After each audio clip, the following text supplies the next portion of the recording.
Og lífeyrissjóðirnir voru náttúrulega, það ekki nú örfá ár síðan að lífeyrissjóðirnir voru allir í þessu bankabraski alveg á milljón. Já, og þetta hefur líka eyðilagt verkalýðsforystuna. Þegar menn eru farnir að sitja, verkalýðsforingi situr í bankaráði og er með 1,5 milljón í tekjur og eitthvað og situr við sama borð og lífeyrisfólkið, þá getur hann alveg spúið á annarri plánut. Já. Því að það er ekkert raunverulegt fyrir þessu fólki. Það býr alveg í sömu kúlunu og fólkin eru á Alþingi sem virðist ekki verið í neinu sambandi við fólkið í landinu.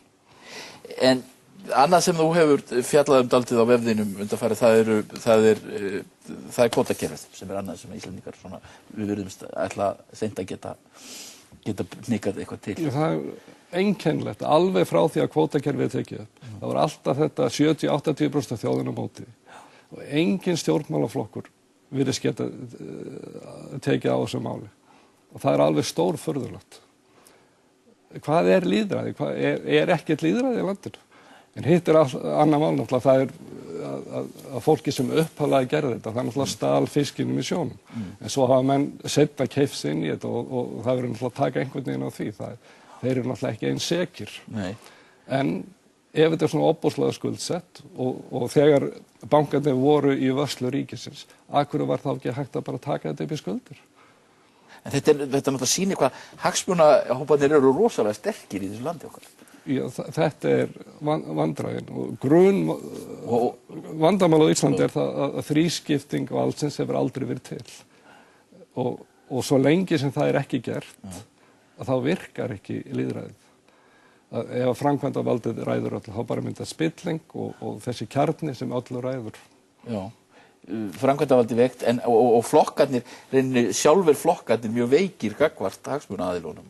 Já, og þegar alþingismenn er að setja ykkur lög, þá er þetta bara sent út í bæ til umsagnar hjá hagsmunaaðilum.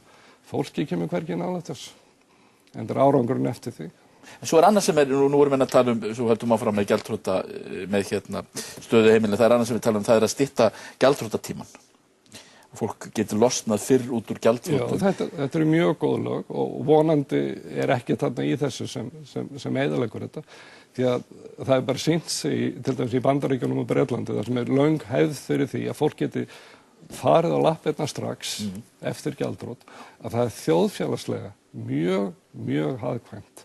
Og það segir sig bara alveg sjálft að maður sem er að stofna nýtt fyrirtæki eða einhverja starfsemi, að hann alltaf skilar samfélaginu miklu meira heldur en annar sem er hundeltur og jafnvel eltur úr land.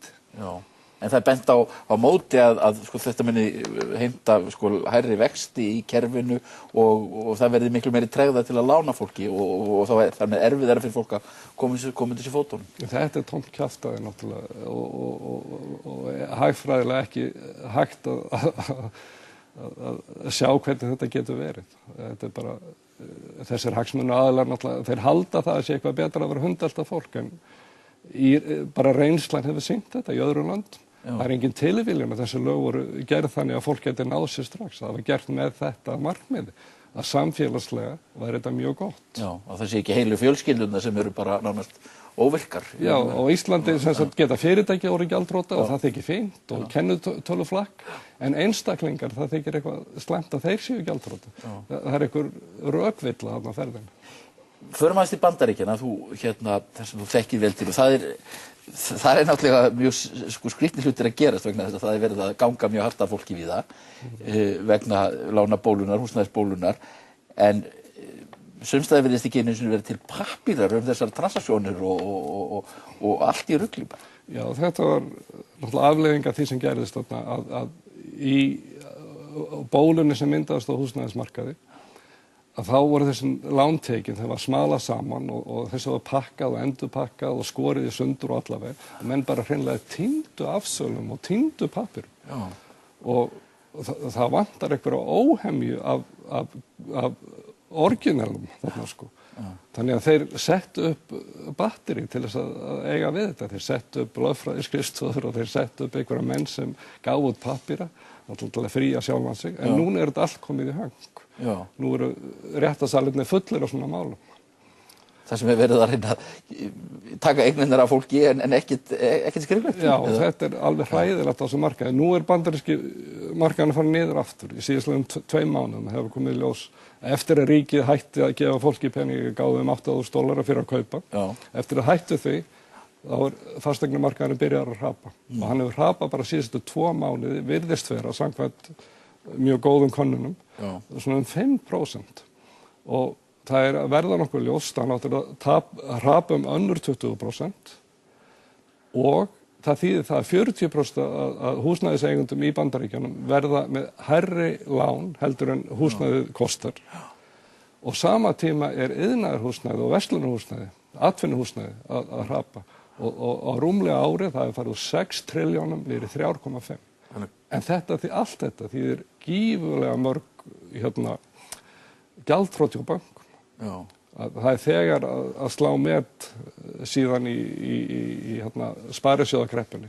En þetta bara rétt byrjun. En samt Wall Street einhvern veginn, það voða gaman á Wall Street og þar hækka hlutirnir og það einhvern annar heimur.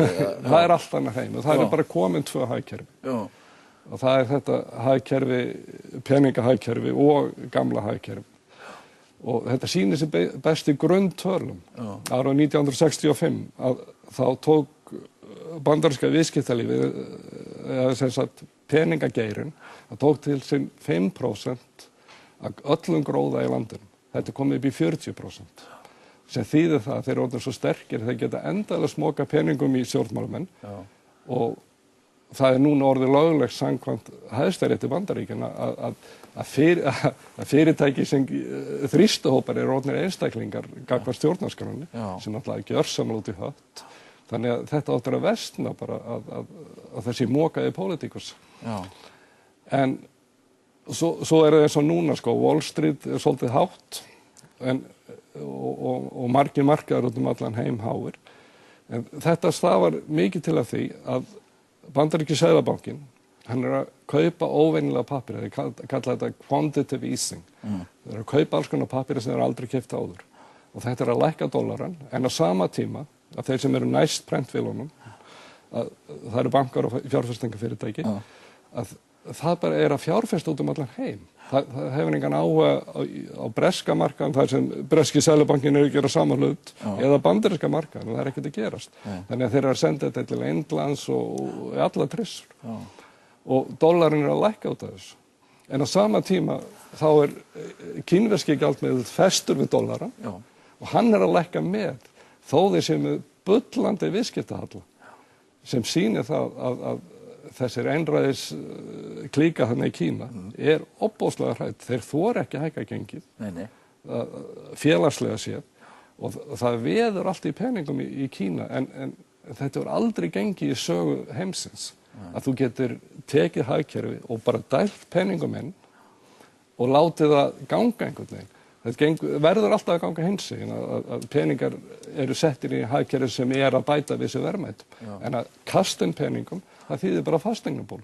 En það núna samkvæmt China Daily rannsókn, að það helmingurinn öllum íbúðum í Beijing og Shanghai, það taka ekkert rafmagn, af því að það býr enginn. Það býr enginn. Það bara búið að byggja og byggja. Og það heilu borgirnar. Og þetta, ég spái því að þetta verður rosalegasta fasteignahrun allra tíma. En ég spái því líka að Kínverjar ná sér út úr því, en þetta verður rosalegt högg. En félagslegt líka þannig leið, Það hægt að geta þessi, Jóhannes, að þú ert einn af þeim sem að spáði fyrir hrun þessa alls hérna á sínum tíma, löngu fyrir. Já, ég ætla að bæta því við að hrunni kom vegna þess að það var búið til mikið af skuldum og eina leiðin út úr svoleiðis hruni að lækka skuldirnar. Það var ekki gert, það var bara velt yfir á fólkið og meðan þessar skuldir eru þarna, þá kreppan ekki búin. Við erum að 1937 núna. Þakka þér fyrir að koma í þáttinn, gaman að fá þig, Jóhannes. Við verðum hér aftur á dagskrá að vikuleiðinni. Takk fyrir að horfa.